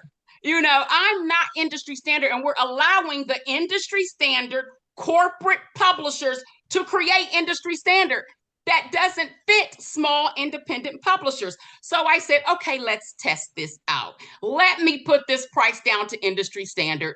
We had our author going into an event. The event ordered 26 copies of the book. By the time that event ordered 26 copies of the book at industry standard, I owed Ingram 8 cents. They returned the books, and now I owe Ingram $300. I say all this to say, we keep hearing with Target, with Walmart, with Amazon, if we boycott, you're going to hurt these Black businesses, and they can't remove these things from the shelves overnight. And I said, I agree, this can't be done overnight. But how many nights have y'all had? Y'all spent all this energy trying to get y'all stuff on Target shelf, trying to get y'all stuff on Walmart shelf, trying to get Amazon to sell this and the other. And you could have taken that same energy, come together. You have your own distribution. You have your own Target. You have your own Walmart. But we spend so much energy trying to get through these gatekeepers, trying to cut. Why do you want to cut your hands up breaking through somebody else's glass ceiling? Why do you want to be wearing a cast trying to kick in the door to somebody else's office? Why you want to go get a seat at the table when you can build your own? We so busy knocking on the door over here to get in somebody else's. We got a whole building over here. So I say all that to say, I'm all about resources. I'm all about doing the due diligence, doing the work, and finding out what is out here for us and utilizing it. And that's one of the reasons why hey, IVPA, I have to do this for my under-resourced authors. I have to do this for my under-resourced publishers. I'm tired of hearing people say they are a struggling artist. They're wearing too many hats. They're wearing themselves out when there's so many resources out here that they're just not taking advantage of and tapping into because they're so busy trying to get through the gatekeepers. Yeah, a lot of people don't realize how interconnected these things are either, because I had a conversation with my sister recently, and I just used my book as one of my books as an example. And she said, well, I don't order from Amazon. I get my books from Barnes and Nobles. And I said, because I publish through KDP, like a lot of authors do, which is Amazon's publisher, I said, Amazon is still going to get paid Yeah. Because they're the publisher. So that when you get it from Barnes and Nobles, I get less money. That's the only difference. If you order from Amazon, I get X amount. If you get it from Barnes and Noble, because Barnes and Noble has to get it from Amazon. Mm-hmm. You look confused, Rhonda. I apologize, Joylynn. I look. Your friend Trey Johnson is in the chat asking crazy questions, and it just it distracted me. That's what you were. Yeah, I wasn't looking at either one of y'all like that. Okay, I said, okay, but that's if you and I publish through Amazon because it's convenient. Yep, it's convenient, and that's what we like, convenience. It has drawbacks. I do have a certain amount of control. One thing I like is you don't have to order a gazillion. You don't have to order a gazillion copies of your book. You can order a small amount and just reorder, and your price is the same whether you order one book or 100 books, whatever. Yeah, because they use offset. Yeah, they use digital. They use digital versus offset. Say that the choice between using Ingram Spark, KDP, or if you want to go traditional publishing, it's really up to what are your expectations as an author, and what do you want to do? Because some people will say, well, I don't want to have to pay all these other people, so I'm just going to do it for free on KDP. And then people don't realize that there are certain limitations by only publishing on KDP. There are certain limitations if you decide to do Ingram Spark. So you've got to do your research and then do what works best for you and what matches with the expectations that you have for being an author. Yeah, set your goals, because a lot of people do want convenience. I want a large profit margin. I got kids going to college. I don't know if an injury could happen where I'm taking care of my husband, a car may break down. So I weigh, do I want convenience or do I want profit margin? So I go to my local printer and I get digital books printed for the same price that Amazon would print them. That only extra step, I have a larger profit margin. And yeah, I do have to make post office runs, but that's when we have to decide, do we want to build our own? I don't depend on my book sales for a living. So that's exactly. That's why I said your goals are very important. Right. I've had clients who come to us, they don't want to sell. There's people who say, well, I would do this whether I got paid or not. Be honest about it, because if you would do it whether you got paid or not, honey, blog it.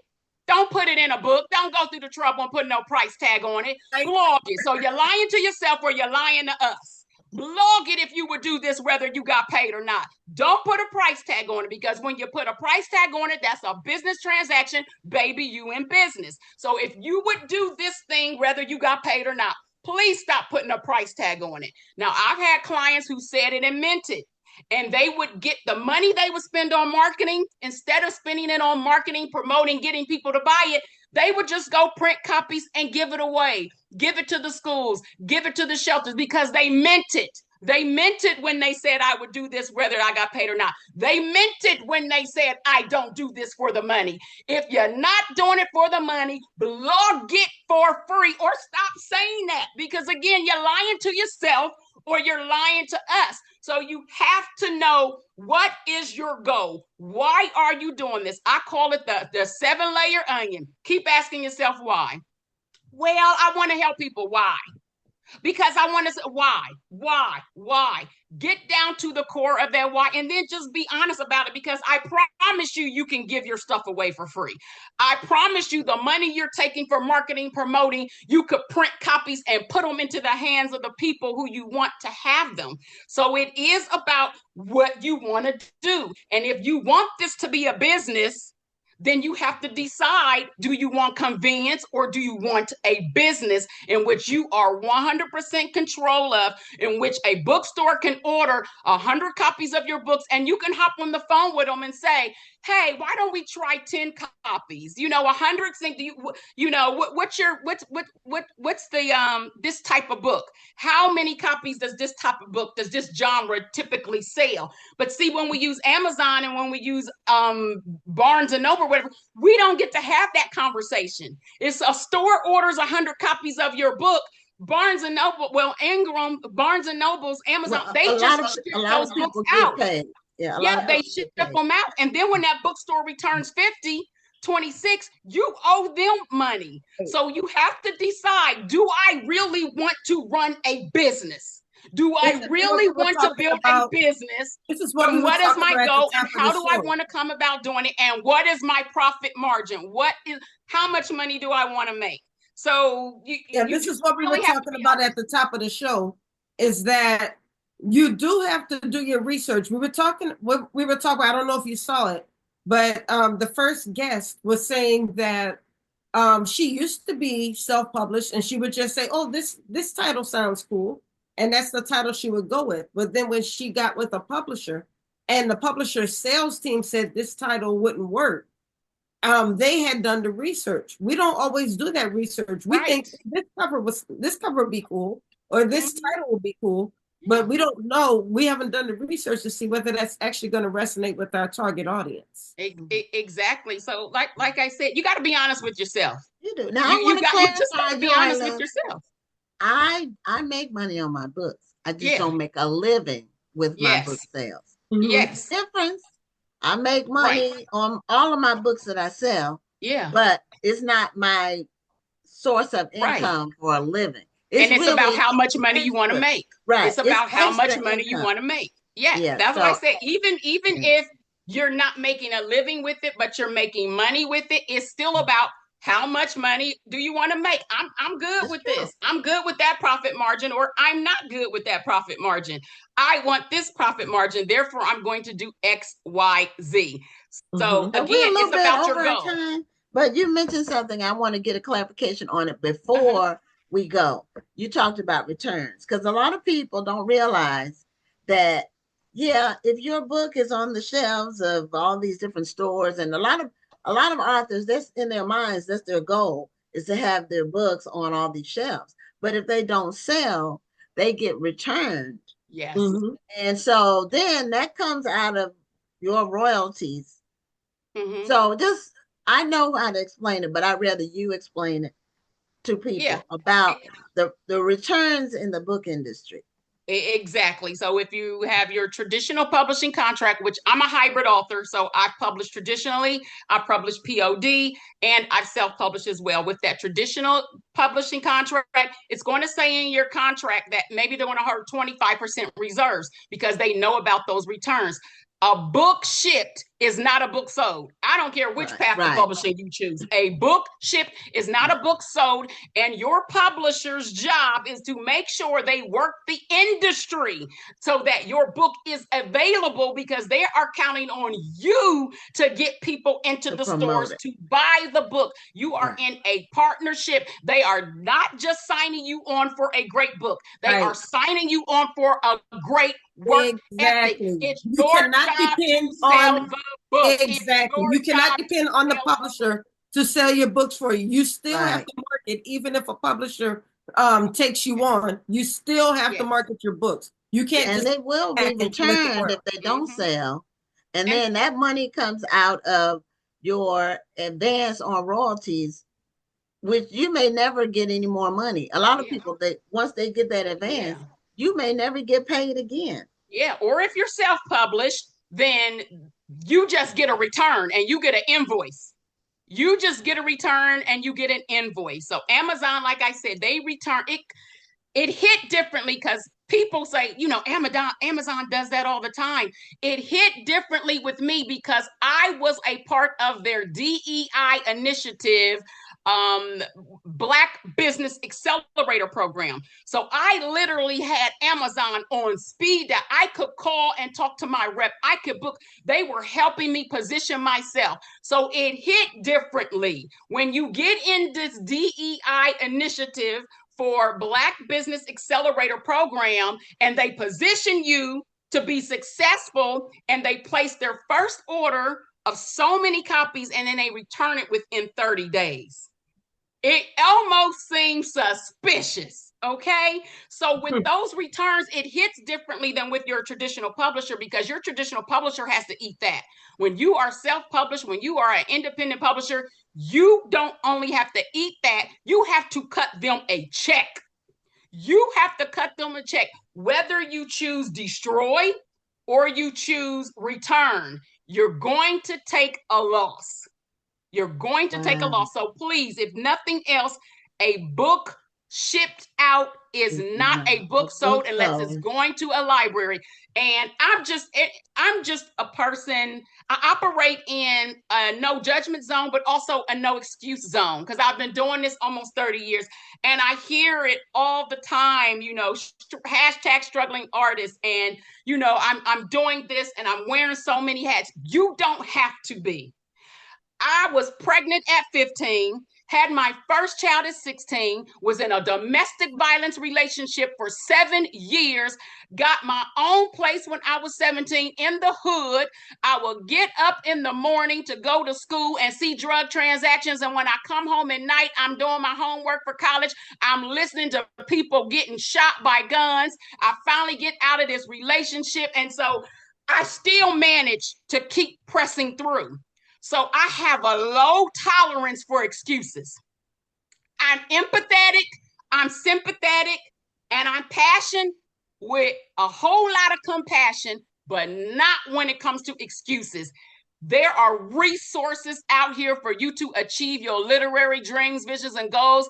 I have my assistant on the chat. Hopefully she has dropped some of those resources in the chat, but especially if you can make it to the PubU 4-hour pre-conference workshop, I'm spending 4 hours dropping as many resources as I can. If you can't make it, you can go to my website and get the literary blueprint, which is how to build your book, how to build your book business. And then once you have that business built, how to either sustain it if you want to make a living as a writer, or if you just want to make money as a writer. Either way it goes, I have you covered, because there's no excuse, not no gatekeepers, not no DEI, not nothing. The only thing standing in your way from achieving said goals that you need to lay out is you. Okay, well, that's a word. Well, that's a great way to end. It's a great way to end. And Joylynn, we always need to give you more time. I forgot about that. So I don't know why you didn't put her last. I don't know. Yeah, I don't know. But anyway, then we would have gone overtime. Anyway, the show would have been on late. So Joylynn, thank you so much for your words and your frankness. And you always give us some information that we need. And I'm just so glad that you're still out here as a resource, as you say. Yeah, and I'm out here because of you being a resource. I'm out here because of you being a resource, you knowing I exist, you knowing my voice, you knowing what I bring to the table, not the gatekeepers. I don't need them. I need you. Thank you. Thank you, Gwen. Thank you, Rhonda. That's what you're doing on this platform. Thank you. Thank you. And thank you. Goal. That's our goal. Okay, well, we'll say good night. And we need to bring on our final guest. All right, good night, y'all. Okay. All right, good night. She always has a lot to say. Because this is like a year between, and so, or over a year between, and so much happens. So anyway, we're bringing on our final guest. And she is with BK Royston Publishing. And as you all know, BK Royston is a friend of the show. And her name is Adriene Connor. And she has a book called When Out Isn't an Option. And I guess this is the subhead. Marriage Should Be for Keeps. So Adriene, thank you for being a guest on the show. You're welcome. I like your glasses. Thank you. Do you have a copy of your book handy? I do. Okay, so if you could show us the cover of your book. Okay, so this is the cover right here. Okay, and you got the wedding rings and the cross in there. When out isn't an option, marriage should be for keeps. Okay, now see, let's just jump right in there, because there is somebody who is watching this show and saying, who are you to tell me I need to stay in a marriage where I don't feel respected, where I'm being abused, where I'm not getting what I need? Why should I stay here? And what is your answer to somebody who would ask those questions? Well, that question has been asked to me, and the name of the book is When Out Isn't an Option. Because believe it or not, people have come to me and they would say, oh, yeah, the name of the book is Out Isn't an Option. And I will politely tell them, no, that's not the title that God gave to me. God says that when out isn't an option. And the reason being is that God gives us an option to get out, right? Because the word option within itself means a right to choose. It's my option to stay in, or it's my option to stay out. And so I wrote the book for those that want to choose, not to exit on the ramp, right? A plan B. But if you want to stay in it, the book will tell you how to stay in it. But yeah, God does give us options. Yeah, because God doesn't want us to be in abusive relationships. And adultery is also reasons for and some people stay even after adultery. Right there. People don't realize that, but it does say that you can leave a marriage for adultery, marital unfaithfulness. Abandonment is another. If someone abandons you, then you don't have to stay married to somebody who's not even there. Yes. So. And that's why, once again, that's why I say when it's not an option, but then also my tagline that says marriage should be for keeps. Sometimes it is not always for keeps, but God would desire, that's God's initial plan for it to be for keeps. So it should, but sometimes it's not. But no, you're right. Some people go into marriage for the wrong reasons. Maybe they're going into it because I can make more money if I'm married. Or they go in it because they don't want to be lonely. Or they go in it because they don't want that person to go anywhere else. There are so many different reasons. Yeah. And sometimes all their friends are all getting married. Not always be the best reason. Or maybe they really do love the person, but they haven't taken the time to get to know that person. Yeah. Yeah. All of the above. And I believe that, when somebody gets married, let's face it, nobody get married and walk down the aisle when in the back of their heads they're like, I'm going to get a divorce, right? Nobody gets married for that reason.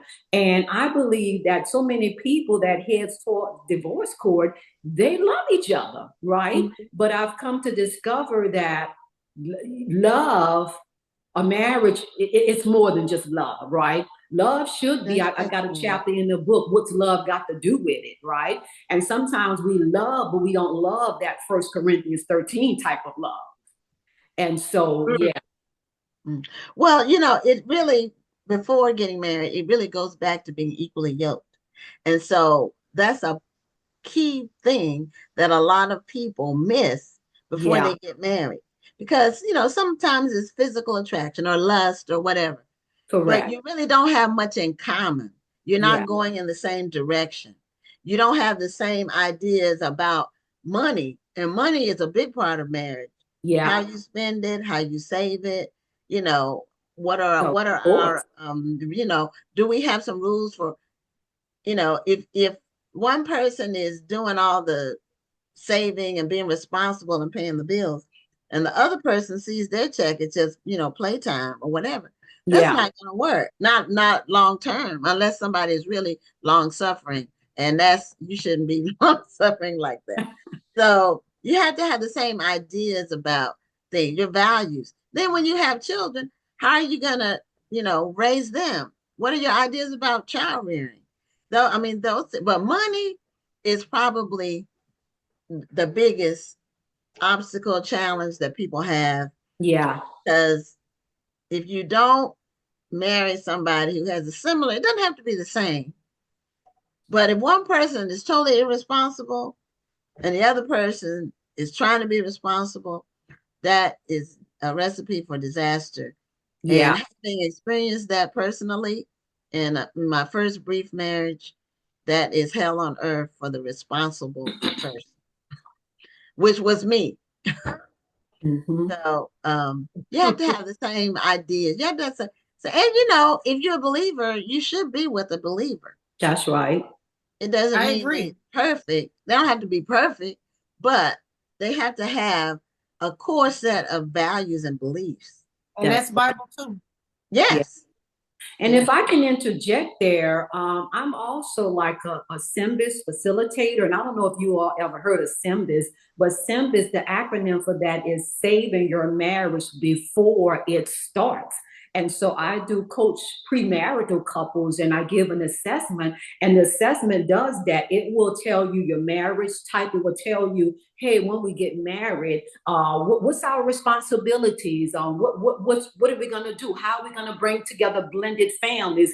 It's a myriad of questions that is asked, and it's a 92% accuracy rate, right? And so that's something really good. And I find that, you know, people, we spend so much of money for the wedding, but how much Yes. time do we really invest on learning how to be married, right? Because the wedding is meant to be a one-time event, but the wedding is meant to be a lifetime event. Yes. Yeah, so we need to invest and learn how to be married. A lot of people put all their energy into the wedding and none into planning the marriage and the life together. Yes. My daughter is getting married soon on June 14th. Oh, wow. And he's a very nice young man. He's a believer. I really like that he came to our home and asked us for her hand. He really went old school, and he was sincere. And you know, they make a good couple. So good. Congratulations. yeah, and you know, you want your daughters. I don't have any sons, so I have one child as a daughter. You want your daughter to marry somebody that loves her. Really, that's really very important. And loves God. That's right. God first, because if he loves God, there's some things he's not going to do. Correct. You know, there's a certain way that he operates, and so and that loves your daughter, because a man being with somebody that doesn't love you or doesn't know what love is or whatever, that's a miserable existence. Recipe for disaster. It is. It really is. So what are some of the chapters in your book in terms of subject matter? Like, what do you cover in your book? Well, I tell you, one of my favorite chapters that I have in my book is called "This Is Gonna Get Ugly." Oh, is that the name of the chapter? No, yeah, that's the actual name of it. Okay. And this is gonna get ugly, because I believe that when people get married, we believe that, you know, we're gonna always stay in that honeymoon stage, and marriages and relationships don't just stay in a honeymoon stage, right? It weaves in and out of different stages. And so a lot of times we don't like to say the quiet part out loud, right? And the quiet part can be, okay, I want all the good without none of the bad. I want the ups, but I don't want the downs. I want the pretty, but I don't want none of the ugly, right? And so what do you do when ugly shows up, right? What do you do? How do you pivot from that place? Do you pivot at all? Do you just stay in a power struggle stage and allow your relationship to die in that stage? And so that particular chapter, it tells you, what do I do when my relationship is in the ugly phase, right? And so that's one of the chapters, and that will bring me to another chapter that I have that's called Hard Work. Okay, hard work. And so I don't know if you guys ever saw an old commercial with Dwayne Wade, right? It's a Gatorade commercial, and in that particular commercial, it shows how, you know, that they're waking up before the sun comes up in the morning, and they have the screen on the scoreboard. They say when it is, and they say hard work, you know. And so when they're waking up in the morning, hey, that's my favorite cadence when I was in the Army. yeah, hard work. That hard work. And they're singing and they're saying work, hard work. And it showed them, you know, they're waking up before everybody else wake up. They're doing exercises, they're doing push-ups and sit-ups and all of these things, because they know that if I'm gonna excel in the sport that I love the most, I got to put in some hard work, right? And so that goes to say, without if it's a career, if it's a marriage, what have you, we got to be willing to put in that hard work because it don't come easy. And, we've all heard the song, it takes two to make a thing go right, right? And so we both got to put in that hard work for it to go well, because winning is hard work. And so that's a few of the chapters that I have in the book. Okay. Now, what do you say to people who talk about a marriage, it should be 50-50? Oh, no. 50-50, I don't know where that myth ever came from. I think, and that's in my book, actually. That's in my book, because 50-50, yes, it equals 100, but if I'm just putting in 50, that means that what's happening, what is going wrong by me holding back on that 50, right? And so I believe that marriages and relationships, they're not 50-50. They are 100-100. So I think that that's a myth to say 50-50, honestly speaking. Yeah, I agree with you on that. I'd say both people should be putting in 100. That's right. You can't be sitting there measuring, well, did I do more than he did, or did he do more than I did? And you're right. There's different stages in marriage. And, you start off, in the honeymoon phase or whatever. And then once you have children, then you got to raise them. And that's a lot of years, depending on how many children you have. Correct. That's a lot of years that you have to divide your attention, so to speak. I mean, you have to, make sure that everyone's taken care of. But your spouse should still come first. Yes. And nowadays we have a lot of blended families. Yeah, we do. That can be a challenge for people. Yes, absolutely correct. Yeah. So, what led you to focus on marriage as a topic? Well, in May, in a few months, in May, I will be married for 35 years. And so that was my initial inspiration, because of the complexities and the difficulties of marriage, right? And especially today, I believe that the institution of marriage is under severe attack, right? And so that's something that had me to start focusing in on marriages. And a lot of times, just like, we want to return on the marriage, but sometimes we're not putting in that investment, right? We're not putting in the investment. We're not doing the things that we should do. And so once again, when we put in that initial investment, then we can yield a return on our marriage. And so those are the things that inspire me to really write the book, because I remember when God gave it to me, I can remember going to the gym. And I was trying to get into a new exercise regimen, and I was trying to lift weights and do all of these things. And oh my God, it was so difficult. All I really wanted to do is put all my equipment back and sneak out of there and never come back, right? But from that, the Lord really began to minister to me, and God began to tell me, I looked over one time and I see this woman, and she's in her late 70s and she's pumping all these weights. And God began to show me, he said, she didn't start off like that. That was a process that she had to go through. But if you continue to go through that process, you'll become stronger. And so those some of the things that God just really inspired me to start writing a book. That if you keep on going in your relationship, if you keep pushing it, and if you keep pressing, you're going to get the desired results. Now, I'm a little bit behind you. We've been married 32 years. It'll be 33 this September. So we got married in the same time period. Yeah. So, we got married in 92. Okay. And I got married in 91.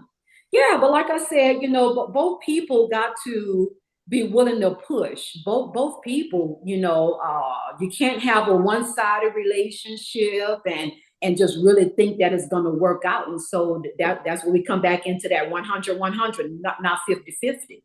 Right.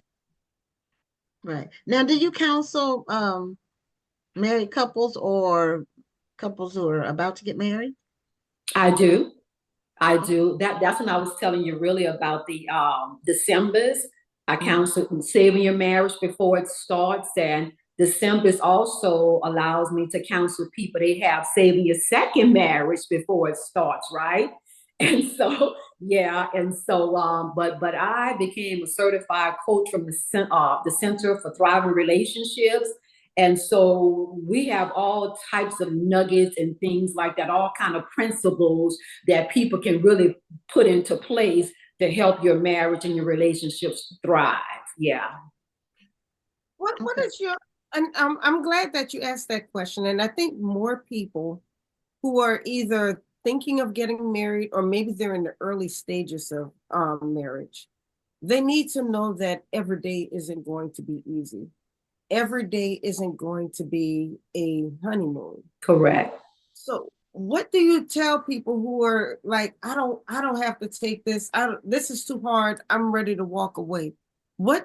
How do you counsel somebody like that who's going through those struggles?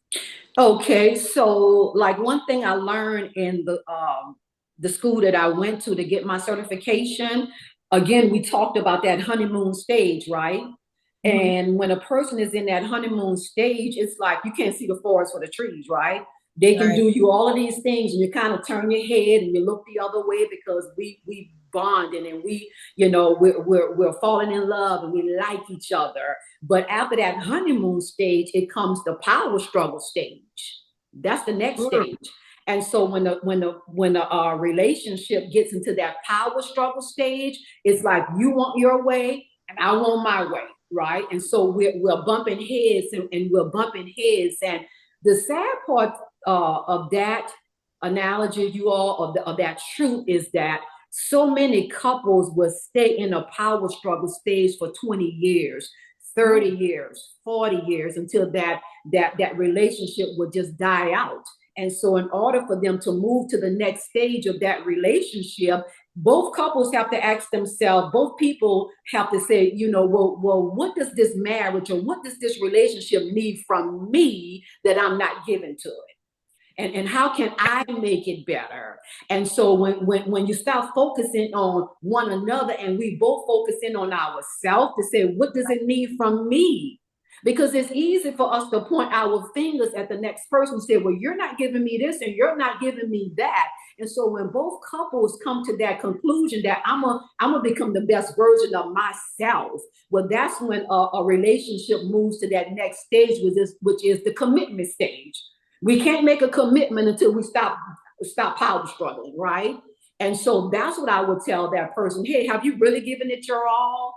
Have you done some self-awareness that I'm looking at me and I'm not looking at you? Because a lot of times we don't like to see ourselves, right? We don't like to be that person that look in the mirror and say, you know what, you need to change this about yourself and you need to change that about yourself. And if both people do that, well, then you'll come out of that power struggle stage and move to the next phase of your relationship. And that's a scary thing to sit to be honest with yourself and say, I might be the problem. I'm looking at this other person and I'm pointing my finger at the other person, but there's 3 pointed back at me. That's right. That's right. And once again, that self-awareness. Are you aware that you go from 0 to 100 in 2 seconds flat? Are you aware of that? Are you aware that your tone of voice when you're talking to me, tonality, all of that comes into play, right? And so once again, when everybody just take a good look at themselves and say, you know what, Adriene, you know what, you really need to change that about yourself. And that's what I like about the course that I took, because it pulls away you focusing in on that next person and you focus in on yourself, because at the end of the day, we cannot change nobody. Right. We cannot change. We can't change nobody, but you can change yourself. And you can barely change a child, but a grown person can change. They are there. And in our final minute, a lot of people talk about communication in marriage, but what they really should talk about is listening.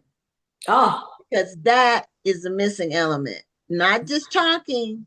You have to really listen to your spouse, your partner. And that's another thing that I learned too, because there's such a thing that's called heart listening, right? I'm not listening at I'm listening for your heart. I'm looking beyond, I'm looking under what you're saying, right? And so when we listen with our heart, sometimes we'll stop coming to the place to where, because sometimes when we listen and when we're communicating, and we can be honest, sometimes we've been to the place to where I'm really listening to get some ammunition to come back at you. Yeah. But if we do heart listening and we look under and really get a sense and a feel of what my partner is saying, then we can communicate with one another better. Yeah. Absolutely. Well, Adriene, we're at the end of our time. Can you show your book cover one more time? Okay. And it's called When Out Isn't an Option. So marriage should be for keeps is the subhead.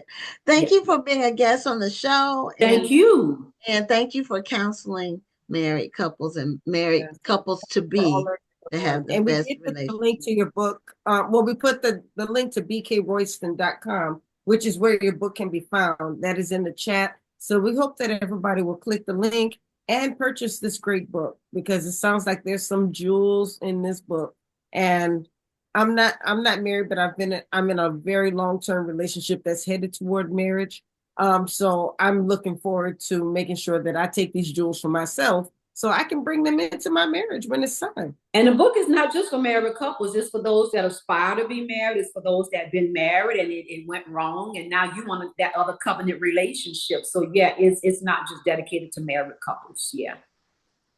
Okay, well, have a great evening, and thank you. You too. You guys too. Thank y'all so much. Okay, it's been fun. You're welcome.